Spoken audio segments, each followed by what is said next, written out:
Hello friends, welcome to the channel. दोस्तों, आज हम देखने जा रहे हैं वीएफडी में कौन कौन से प्रॉब्लम आते हैं, common VFD faults and how to diagnose them. दोस्तों, वीएफडी में सबसे जो कॉमन फॉल्ट आते हैं वो उसके ऊपर हम आज डिस्कस करने वाले हैं। तो पहला जो प्रॉब्लम है वो है ओवर वोल्टेज और अंडर वोल्टेज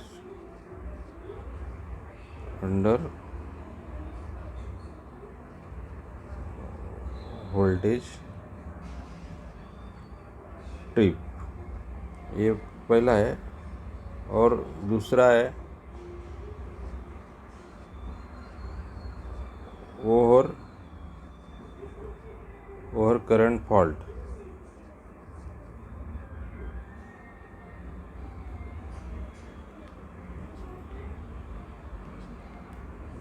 दूसरा है ओवर करंट फॉल्ट। और तीसरा है ओवर हीटिंग।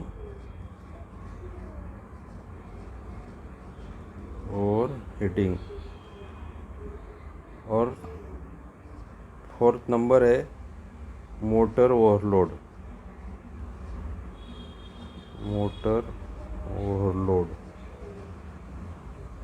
और पांचवा है और फिफ्थ प्रॉब्लम जो है वो है कम्युनिकेशन फेलर। तो दोस्तों, इस टाइप के कॉमनली जो फॉल्ट है वीएफडी में वो ये 5 टाइप के फॉल्ट आते हैं दोस्तों। तो हम चलिए एक एक प्रॉब्लम पे हम डिस्कस करते हैं डिटेल में। देखिए, तो पहला क्या है हमारा ओवर वोल्टेज और अंडर वोल्टेज ट्रिप। इसमें क्या होता है, हमें क्या करना है, power supply instabilise are often the main cause of this error. The problem can be greatly reduced through the use of both stable voltage supply and a surge protection device। तो दोस्तों, ओवर वोल्टेज और under voltage trip से बचने के लिए हमें surge protection device जो होता है वो यूज़ करना है और स्टेबल वोल्टेज सप्लाई हमें देना ज़रूरी होता है।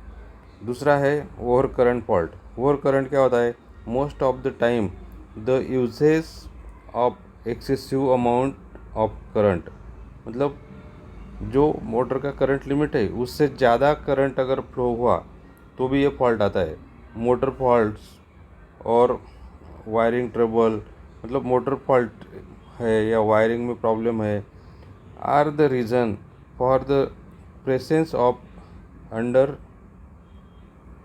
uncorrected faults in an electronic product। To take care of this problem, you need to go through the motor specification and check for short circuit। हमें मोटर का स्पेसिफिकेशन भी देखना है और शॉर्ट सर्किट भी चेक करना है ओवर करंट फॉल्ट के लिए। इसमें देखिए, the major cause of this fault usually pertain to the high motor load, यानी अगर मोटर ज़्यादा लोड ले रही है तो भी ये ओवर करंट जा सकता है। शॉर्ट सर्किट है, रॉन्ग पैरामीटर सेटिंग है और sudden changes in the load dynamic, और या तो फिर लोड में सडनली चेंज आया upon detection of an over current fault, तो इसकी वजह से ओवर करंट फॉल्ट आता है। The VFD ceases operating immediately to safeguard itself and the motor। तो ये फॉल्ट के लिए ड्राइव जो है हमारा तुरंत ऑपरेटिंग मोड से मोटर को स्टॉप कर देता है। और तीसरा है हमारा ओवर हीटिंग। तो ओवर हीटिंग का क्या रीज़न होता है, a common reason to over heat the VFD is poor ventilation और हाई अम्बाइंड टेम्परेचर। मतलब जहाँ भी VFD इंस्टॉल किया है वहाँ जो अम्बाइंड टेम्परेचर है वो एक्सीड नहीं होना चाहिए। उसका वो जो रूम है या पैनल है वहाँ का वेंटिलेशन प्रॉपर होना चाहिए। It is good practice to have vent cleaned on a regular basis and ensure the airflow around the drive is ideal to prevent such problem। यानी जहाँ भी ड्राइव इंस्टॉल किया हुआ है वो सराउंडिंग में एयर फ्लो प्रॉपर होना चाहिए। और चौथा है मोटर ओवरलोड। तो मोटर ओवरलोड में क्या चेक करना है हमें, confusion between motor and VFD setting can very often lead to motor overload। Changing the hours and hand rates of hours for the motor parameter to exactly match the motor data is of utmost importance। मतलब motor overload की problem अगर आती है तो हमें motor का जो data है वो प्रॉपर चेक करके पैरामीटर हमें मैच करना है।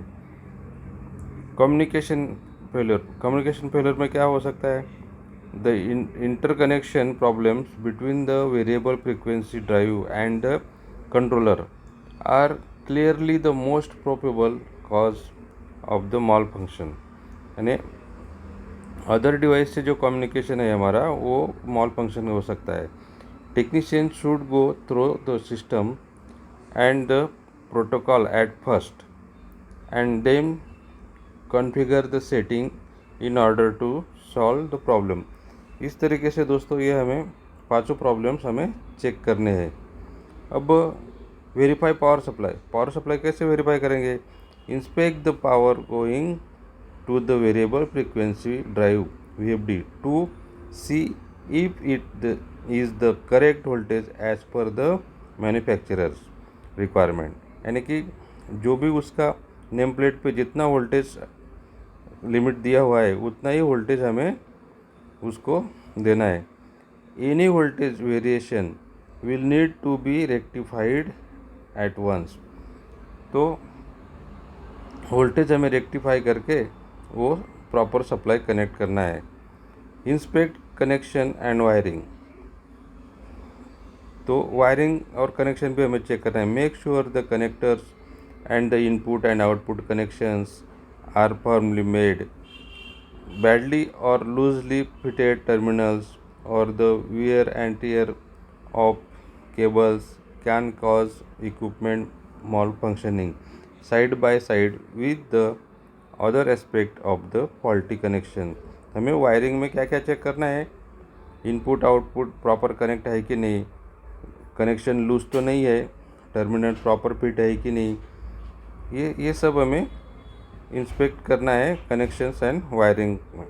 और मॉनिटर एरर कोड्स, हमें एरर कोड्स भी मॉनिटर करना है। Most of the variable frequency drives have their diagnostic system built in and they show error code.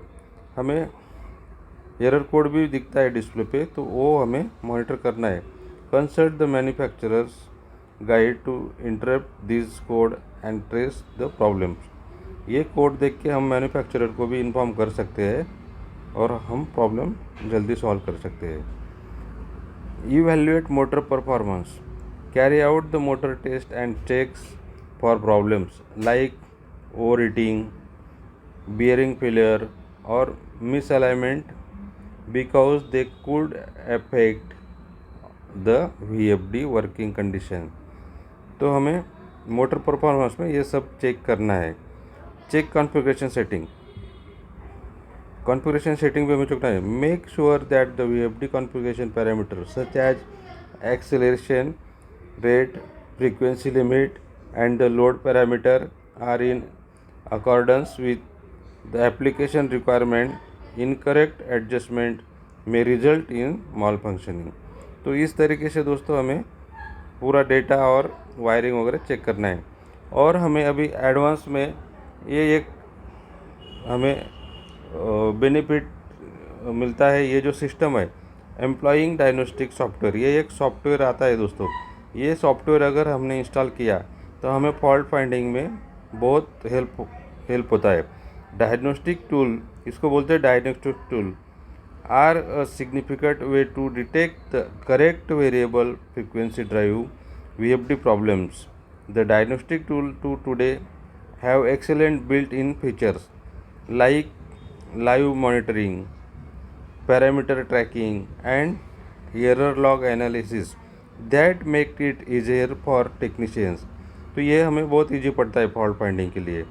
To locate in inferences of faults, since they have more precision failure detection. These diagnostic and software packages, when there is the time for one-to-one interruption or human examination, are of great help to save time and to a very low degree of needing human involvement. Also, data and system modeling have improved, improved, improved greatly.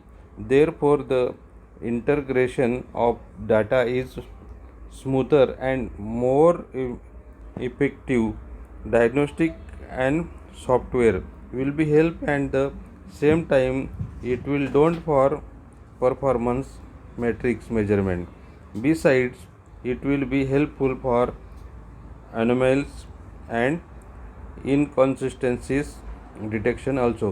तो ये जो software है दोस्तों, diagnostic tool करके आता है, इससे हमें बहुत फ़ायदा होता है। इससे हमारा डाउन टाइम, ब्रेकडाउन टाइम बहुत रिड्यूस होता है और फॉल्ट फाइंडिंग हमें सही तरीके से तुरंत हमें मिल जाता है। तो दोस्तों, वीडियो पसंद आया तो लाइक ज़रूर करना। Thank you.